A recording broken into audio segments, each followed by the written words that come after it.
So now we've talked about how we ended up where we are today.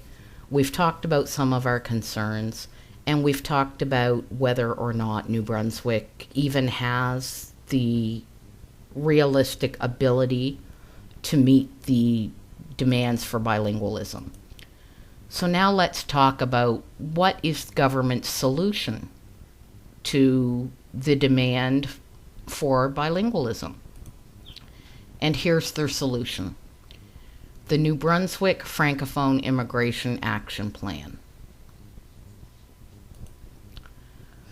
Despite all efforts, laws, regulations, and mandates, bilingualism in New Brunswick has been declining since the early 2000s, as confirmed by Statistics Canada and by the Commissioner of Official Languages.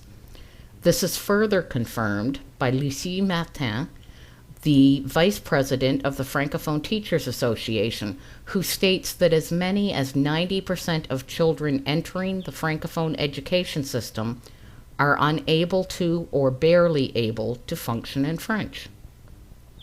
To preserve, protect, and promote the culture and heritage of the Francophone community, New Brunswick has turned to a targeted immigration plan, spending thousands and even millions of dollars.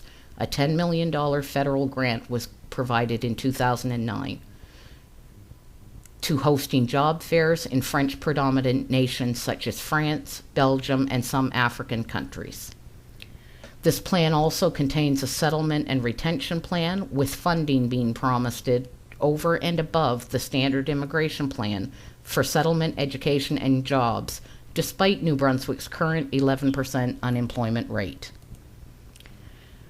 This plan is targeted to increase the Francophile immigration by 3% per year.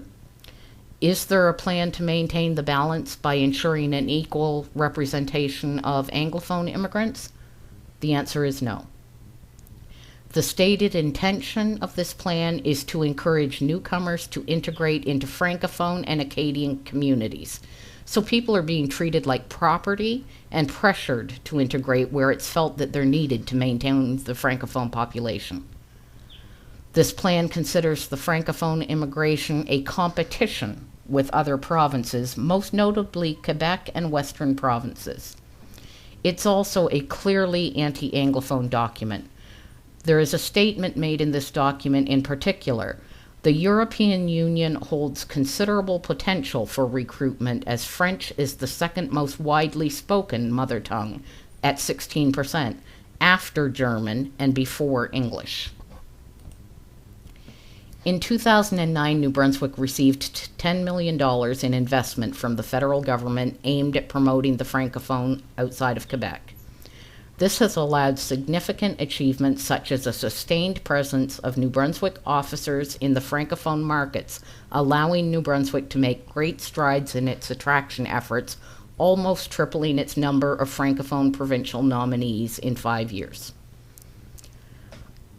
It promotes the benefits of a bilingual workforce to New Brunswick employers. In other words, it puts pressure on private businesses to accommodate language and to hire bilinguals. It ensures settlement agencies understand and promote the advantage of having two vibrant linguistic communities in the province. It states that work is already underway on several fronts to move this action plan forward to collaborating with our Atlantic counterparts on joint promotion and attraction efforts, so involving the other Atlantic provinces and pushing this on them as well.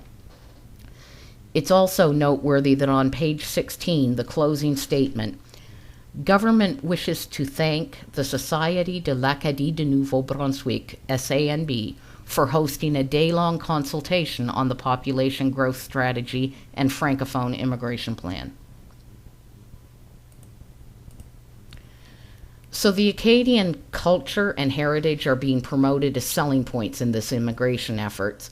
However, these immigrants are not Acadian. Acadian is a culture unique to New Brunswick and to a lesser relationship to the Cajuns of Louisiana. Immigrants coming from other countries are often not well accepted into our local Acadian communities. Many of these immigrants are quite comfortable in French. They actively desire to learn English.